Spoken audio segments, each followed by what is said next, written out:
Hello students, पढ़ाई का angle में आप सबका वेलकम है। तो भाई दोस्तों, पहले ये बताओ कि पढ़ाई का एंगल में जो पढ़ाई हो रही है वो समझ आ रही है आपको या नहीं आ रही? भाई अगर समझ आ रही है तो कमेंट करके ज़रूर बताना। और साथ ही साथ आज हम क्या करने वाले हैं स्टूडेंट्स, आज हम आपके लिए करने वाले हैं एक्सरसाइज 1.2। 1.1 हमने फिनिश कर ली, लास्ट के 2 वीडियोज़ आप देख लो, चैनल को सब्सक्राइब कर लो, वहाँ पे आपको वीडियोज़ मिल जाएंगे। और 1.2 जो है हम आज के इस वीडियो में आपके लिए सॉल्व करने वाले हैं एनसीईआरटी सॉल्यूशंस। तो भाई बने रहो वीडियो के साथ लास्ट तक और अच्छे से पढ़ाई का एंगल पे पढ़ाई कर लो। चलो स्टार्ट करते हैं बिना देरी किए। तो भाई आज हम करने वाले हैं एक्सरसाइज 1.2। अच्छा, exercise 1.2 is based upon irrational numbers. अब what are irrational numbers students? Irrational numbers are nothing but the numbers which are not rational। वो नंबर्स जो रैशनल नंबर्स नहीं हैं उनको हम इर्रेशनल नंबर बोलते हैं। अच्छा, रैशनल नंबर कौन से होते हैं? भाई रैशनल नंबर्स की अगर मैं आपके लिए बात करूं, थोड़ा सा बेसिक अगर समझ ले तो अच्छा रहेगा।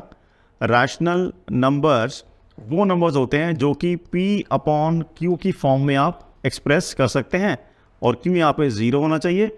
तो इस तरह के नंबर्स जो है वो रैशनल हैं। जो इस फॉर्म में नहीं आ सके वो इर्रेशनल नंबर्स हैं।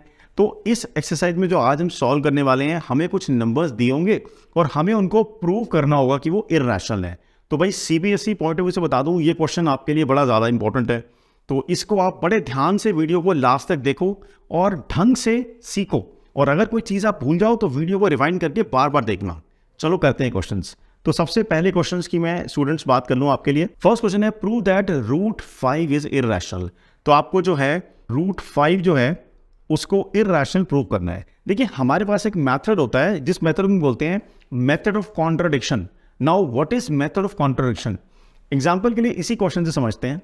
जैसे कि इस क्वेश्चन में हमें स्टूडेंट्स प्रूव करना है कि √5 एक इर्रेशनल नंबर है। तो हम क्या करेंगे, हम ऑन द कॉन्ट्रेरी ये सपोज कर लेंगे कि √5 एक रैशनल नंबर है। तो चलो स्टार्ट करते हैं।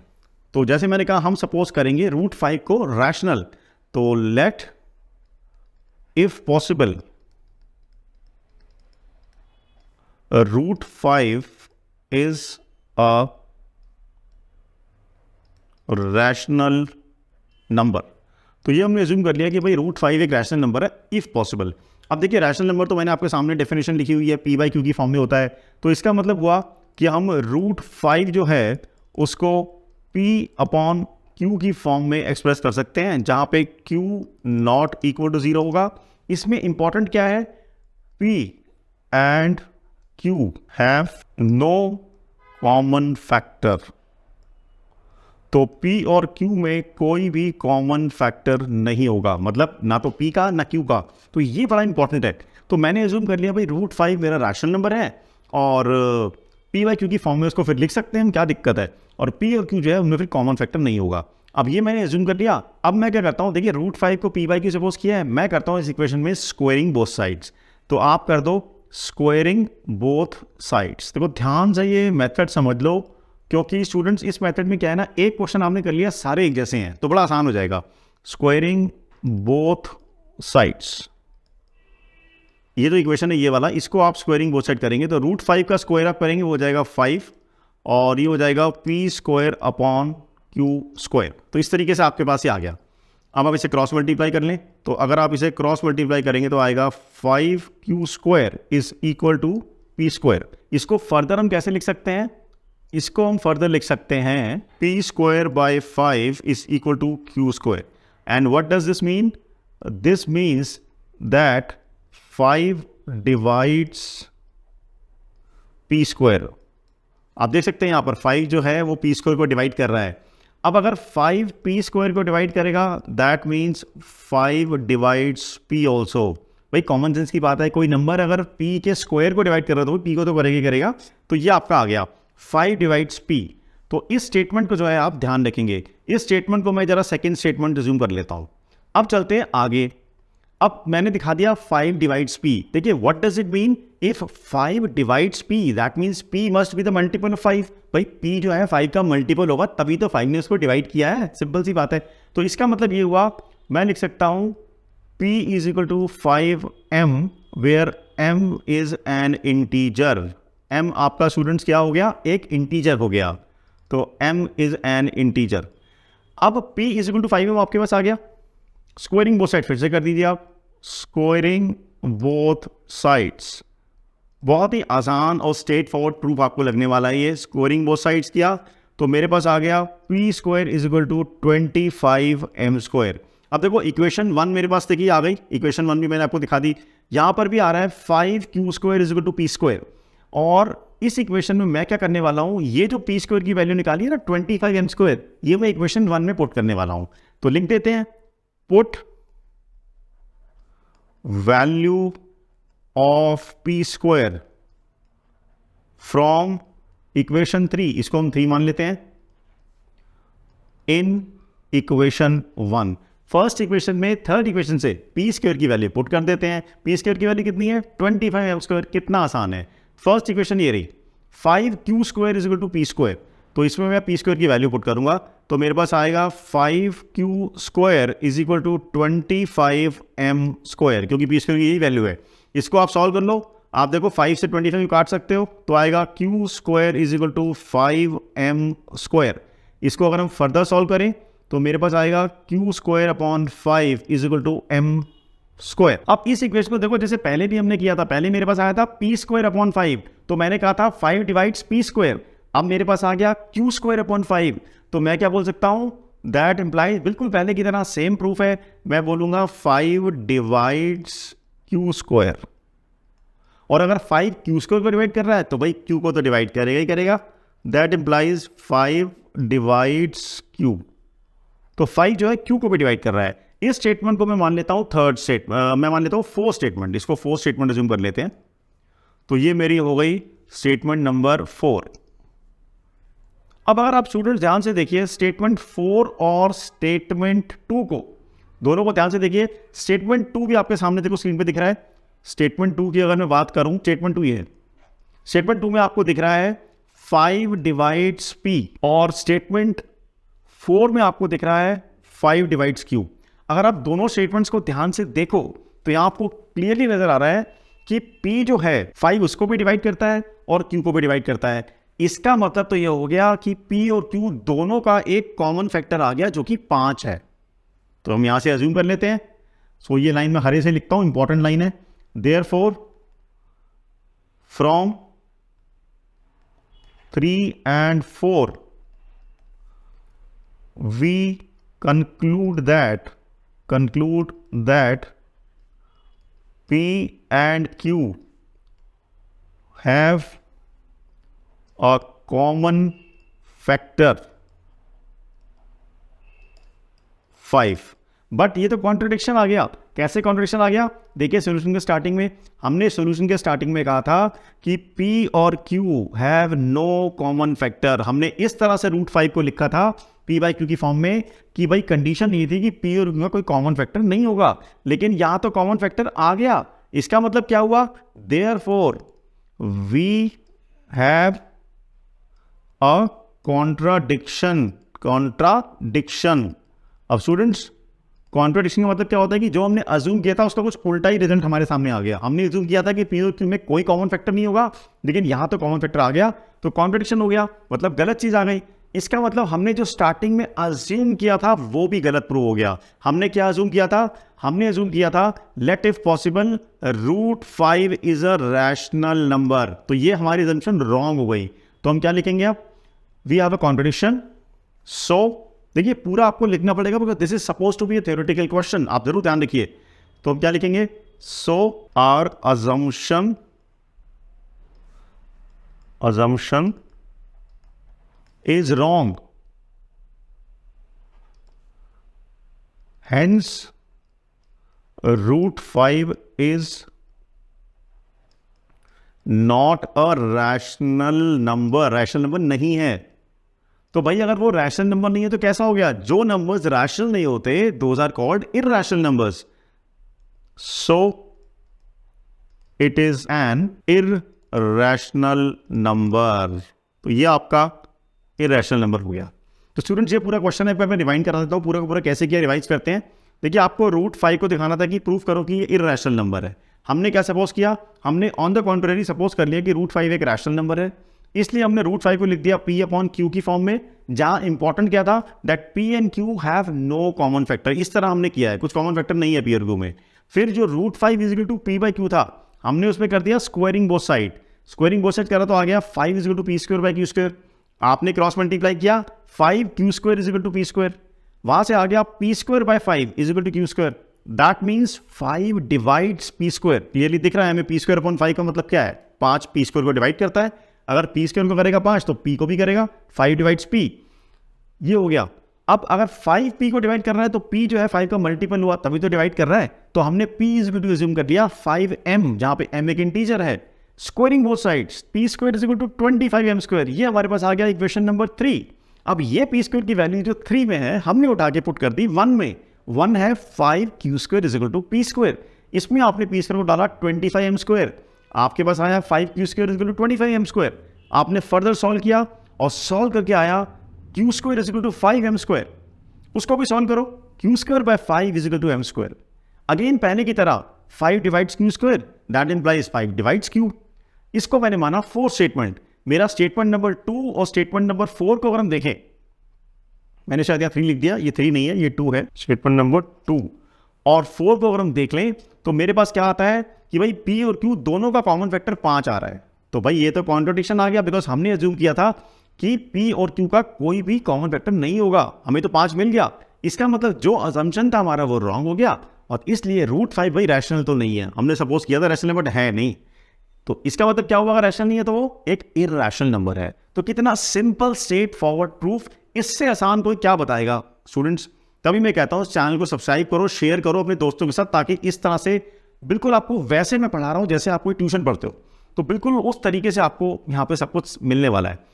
तो जितना हो सके शेयर करो इस चैनल को, इस वीडियो को लाइक करो, ताकि ज़्यादा से ज़्यादा बच्चे यहाँ जुड़ सकें। एनी हाउ कैर, ये आपको समझ आ गया। अब मैंने आपके लिए किया रूट 5 को इरैशनल प्रूफ करो। अब आप कोई भी कर लो, आप रूट 2 को प्रूफ कर लो, रूट 3 को कर लो, रूट 7 को कर लो, जिस मर्जी नंबर को आप इसी मेथड से प्रूव कर सकते हो कि वो एक इरैशनल नंबर है। तो आई होप स्टूडेंट्स आपको ये क्वेश्चन समझ आया होगा।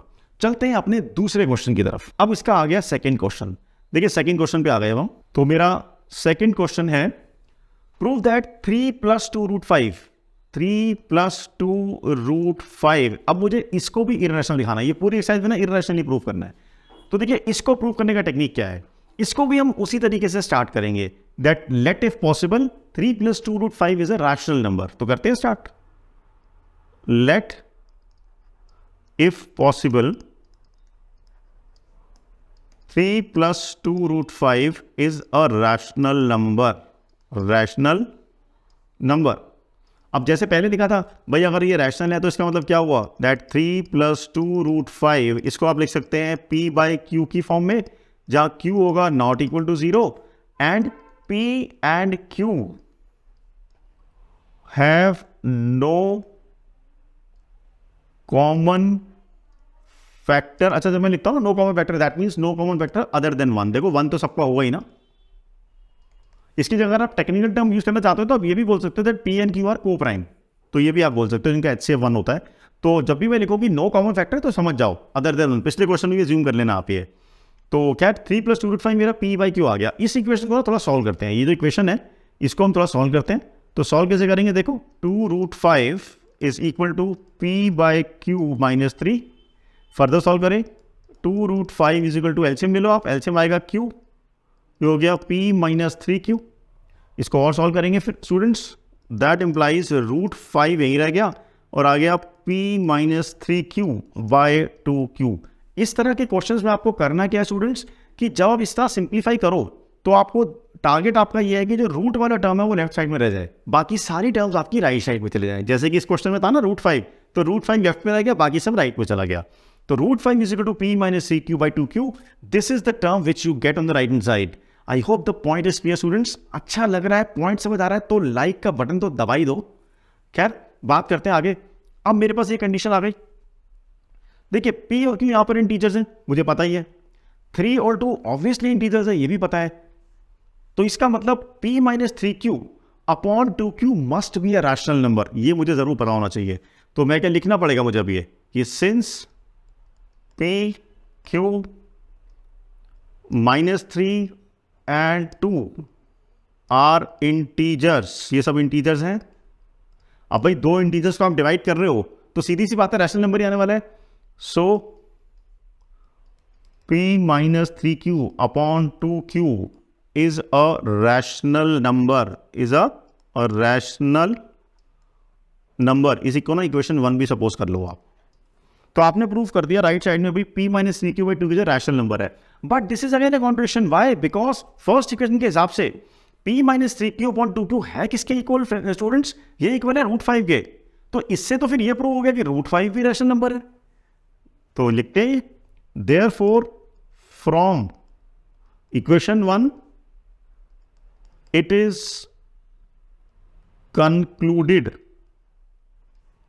that √5 is also a rational number, also a rational number. But ये तो कॉन्ट्रडिक्शन है, हमने अभी अभी फर्स्ट क्वेश्चन किया है that √5 is an irrational number. So क्या लिखेंगे? But this is not true as √5 is an irrational number, as √5 is an irrational number। तो इसका मतलब क्या हुआ कि हमारे पास एक कॉन्ट्रडिक्शन आ गया, इक्वेशन ही सेटिस्फाई नहीं हो रही। √5 तो इररेशनल है लेकिन प्रूफ कर दिया उसको रैशनल। तो इसका मतलब क्या हुआ? So we get a contradiction, we have a contradiction. Contradiction मतलब हमने जो अज्यूम किया था उसका उल्टा ही कुछ आ गया, हमने गलत अज्यूम किया था। क्या अज्यूम किया था हमने? अज्यूम किया था भी 3 + 2√5 जो है एक रैशनल नंबर है, तो ये गलत हो गया। So our assumption is wrong and hence 3 + 2√5 is an irrational number। तो देखो ये इसका सोल्यूशन होगा। कितना आसान है, कितना आसान है, देखो बिल्कुल वैसे ही किया है। लेकिन यहां पर हमने शुरुआत से वैसे ही कर ली, 3 + 2√5 को 5 p/q की इक्वल कर दिया, where p and q must have no common factors other than 1। फिर हमने क्या करना है, मैंने बताया था आपको रूट वाली टर्म को लेफ्ट हैंड में छोड़ देना है। तो √5 is equal to p minus 3q by 2q, वहां तक पहुंच गए आप। और फिर ऑब्वियसली बात है p, q, 3 and 2 या -3 भी बोल सकते हो आप, ये सब के सब इंटीजर्स है। इसका मतलब p minus 3q upon 2q क्या होगा? एक rational number. When you divide two integers you get a rational number. तो इससे प्रूव हो गया इक्वेशन 1 का जो राइट हैंड साइड है वो रैशनल नंबर है। बट वो है किसके इक्वल? वो तो √5 के इक्वल है। तो इसके हिसाब से तो √5 भी रैशनल नंबर हुआ। But we have just proved in fact that √5 is an irrational number in question number 1. So not possible ना, एक irrational number rational के इक्वल कैसे हो जाएगा? इक्वेशन 1 तो जस्टिफाइड ही नहीं है। So we get a contradiction and hence our assumption is wrong students। इसका मतलब 3 + 2√5 has to be an irrational number। समझ आया? तो भाई लाइक दबाया करो, उससे पता लगता है आपको समझ आ रहा है।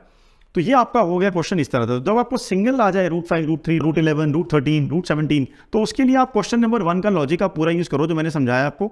लेकिन अगर आपको इस तरह का नंबर आ जाए, जैसे थोड़ा बड़ा नंबर है, तो यहाँ पे आप वही टेक्निक लगाओ कि रूट वाला टर्म एक साइड पे बाकी राइट साइड पे, एंड देन जो मैंने मेथड फॉलो किया है इसके हिसाब से इसे आप पूरा कर सकते हैं। तो स्टूडेंट्स कैसा लगा ये सोल्यूशन? अच्छा लगा होगा। ये हमारा क्वेश्चन फिनिश हो गया दूसरा। चलते हैं अपने तीसरे क्वेश्चन में। अब देखो स्पून फीडिंग मैं नहीं कर रहा हूँ आपको, तीसरे क्वेश्चन की आपको लॉजिक समझा रहा हूँ, इस तरह आप करेंगे, आप उनको करके देखना घर में। कोई दिक्कत हो तो कमेंट बॉक्स में बताना मुझे, मैं उसके भी सोल्यूशन आपको प्रोवाइड करूंगा।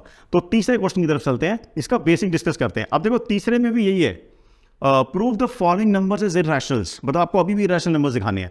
अब फर्स्ट पार्ट में लिखा है 1/√2। अब देखो ये क्वेश्चन आपको 5 मार्क्स में भी आ सकता है और ये क्वेश्चन आपको 1 मार्क में भी आ सकता है। 1 मार्क में तो ऑब्वियसली वो ऑब्जेक्टिव टाइप आ जाएगा। मैं पूछ लूंगा which of the following numbers are irrational, उसमें एक ऑप्शन 1/√2 दे दूंगा, बाकी रैशनल दे दूंगा। तो वहां पे अगर आपको देखना हो छोटे मार्क्स में अगर आता है तो क्या करें, मैं आपको पहले वो समझा देता हूँ। देखिए 1/√2 को अगर आपको इररेशनल दिखाना है तो, और छोटे 1 मार्क में आया हुआ क्वेश्चन या 2 मार्क्स में भी आ गया फॉर दैट मैटर, तो आप सिंपली क्या बोलेंगे, since √2 is an irrational number and 1 is a rational number, so when we divide a rational number by an irrational number we always get an irrational number। ये statement लिखेंगे, उससे prove हो गया 1/√2 आपका इररेशनल है। तो बताओ क्लियर हुआ कि नहीं हुआ? बिल्कुल सही। इसी तरह अगर मैं बात करूं सेकंड पार्ट की, तो सेकंड पार्ट में जो मेरा नंबर है वो है 7√5। ये सब ना प्रॉपर्टीज हैं इर्रेशनल नंबर्स की। अब 7√5 1 मार्क की मैं पहले बात कर रहा हूँ, तीनों की फिर मैं बात करूँगा तीनों की जब अगर ज़्यादा नंबर में आ जाए तो। अब 7√5 अगर 1 मार्क में आता है तो उसके लिए क्या आप, या 2 मार्क्स में आता है फॉर दैट मैटर, जहाँ आपको एक्सप्लेन भी करना पड़ सकता है, तो वहाँ के लिए आप क्या बोलेंगे कि भाई since √5 is a irrational number and 7 is a rational number and product of a rational and irrational number is always an irrational number. So by that property 7√5 is also an irrational number. इस तरह 2 marks में लिख सकते हैं। इसी तरह आप third part के लिए भी कर सकते हो। थर्ड पार्ट जो मेरा है वो मेरा है 6 + √2। बाय द सेम लॉजिक आप दिखा सकते हो, √2 की बात करें, since √2 is an irrational number and 6 is a rational number and sum of rational and irrational number is always an irrational number। उससे ये भी जस्टिफाई हो गया। तो कम मार्क्स में आता है तो इस तरह फिनिश कर दोगे। अब बात करते हैं ये ज़्यादा मार्क्स में आ गया, बड़े मार्क्स में आ गया। पहले बात करते हैं फर्स्ट पार्ट की। तो अगर ये ज़्यादा बड़े वेटेज का आता है तो सबसे पहले आप √2 को इर्रेशनल नंबर प्रूव कर दीजिए। कैसे? जैसे हमने स्टार्टिंग में ये देखो √5 को हमने किया था आज, जैसे √5 में किया था पूरा कर दो √2 को भी ऐसे ही प्रूफ इर्रेशनल, क्योंकि बड़े वेटेज का क्वेश्चन है। जब आप वो कर देंगे तो √2 को इर्रेशनल दिखा दिया, उसके बाद फिर वो स्टेटमेंट लिख दो तो छोटे मार्क्स वाले क्वेश्चन के लिए बताई कि since 1 is a rational number and when we divide a rational number by an irrational number √2, 1/√2 is an irrational number. तो आई होप स्टूडेंट्स आपको ये क्लैरिटी हुई होगी। सेकंड पार्ट में भी यही करो। अगर ज़्यादा बड़े वेटेज का आता है पहले आप √5 को दिखा दीजिए, पूरा प्रोसीजर फर्स्ट क्वेश्चन पूरा कर दो, फर्स्ट पार्ट √5 इर्रेशनल प्रूव कर दो, and then you would write since 7 is a rational number and product of rational and irrational number is also irrational. So by that logic 7√5 is also an irrational number। वो आप वहाँ लगा सकते हैं। तो बन गया ना अपने आप वही क्वेश्चन। देखिए इन्हीं क्वेश्चंस में से ही आपको सोल्यूशन मिल गए। यही करना होता है आपको, एक ही चीज़ को 10 अलग तरीके से एग्जामिनर पूछेगा, आपको भी तैयारी होनी चाहिए। यू शुड बी रेडी कि आप कैसे उन आंसर्स को लिखें, अपने आंसर्स अपने सोल्यूशन को किस तरह से उनके हिसाब से लिखें। थर्ड पार्ट की बात करो 6 + √2, अगर ये ज़्यादा बड़े वेटेज में आता है तो एक तरीका तो यही है जो मैंने अभी ये किया, ये जो आपके लिए सेकंड क्वेश्चन किया आप इस तरीके से कर सकते हो। अगर आप ऐसे नहीं करना चाहते तो यहाँ भी वो ऑप्शन अवेलेबल है। Step 1 prove √2 is an irrational number by that long method. और जब आप वो कर दें तो आप फिर क्या लिखेंगे, since 6 is a rational number and √2 is an irrational number and sum of rational and irrational number is always an irrational number. तो वो आपका क्वेश्चन वहाँ क्लोज हो जाएगा। तो 1 मार्क में आए तो आप कर लोगे, 2 मार्क्स में आए तो आप कर लोगे, और ज़्यादा वेटेज में आए तो भी मैंने आपको सिखा दिया। अपने हाथ से सोल्यूशन ज़रूर लिखना। आप हिंट्स के लिए स्टार्टिंग वाले क्वेश्चंस के सोल्यूशन मेरे देख सकते हो ताकि आपकी प्रैक्टिस हो। मैं फिर बता दूं स्टूडेंट्स, ये क्वेश्चन सीबीएसई बोर्ड्स के लिए, आपके इंटरनल एग्जाम्स के लिए बहुत इंपॉर्टेंट क्वेश्चन है। तो इसको अच्छे से तैयारी करो और जो है अच्छा स्कोर अपना सीबीएसई में लाने के लिए अभी से मेहनत करनी शुरू कर दो। तो स्टूडेंट्स ये थी आज की हमारी फर्स्ट चैप्टर की सेकंड एक्सरसाइज के एनसीईआरटी सॉल्यूशंस। आई होप आपको सॉल्यूशन समझ आए होंगे। अब करना क्या स्टूडेंट्स, ध्यान से वीडियो को देखो, बार बार वीडियो को देखो और जुड़े रहो हमारे चैनल के साथ। मैं आपके लिए इसी तरह बेहतरीन बेस्ट वे में सॉल्यूशन लाता रहूँगा एनसीईआरटी क्वेश्चंस के। और साथ ही साथ मैंने आपसे ये भी कहा हुआ है, जैसे जैसे रिस्पॉन्स मिलेगा हमारी कम्युनिटी ग्रो होगी। हम क्या करने वाले हैं आपके लिए 1 शॉट वीडियोस प्रॉपरली अच्छे से सारे कॉन्सेप्ट जिसमें समझाएं वो आपके लिए लाने वाले हैं। साथ ही साथ मैं आपके लिए सीबीएसई बोर्ड्स के रिसेंट ईयर के इंपॉर्टेंट क्वेश्चंस भी सॉल्व करूंगा। तो बहुत ज़्यादा यहाँ पे आपको क्वालिटी कंटेंट मिलने वाला है। बस आप जुड़े रहो हमारे साथ और हमारे आगे आने वाली वीडियोस का भी वेट आप जरूर करो, जरूर इंतजार करो और डिसिप्लिन से टाइम मान लो कि ये टाइम आएगा तो हेमंत सर के साथ मैथ्स जरूर पढ़ना है। Okay students, good day and all the best.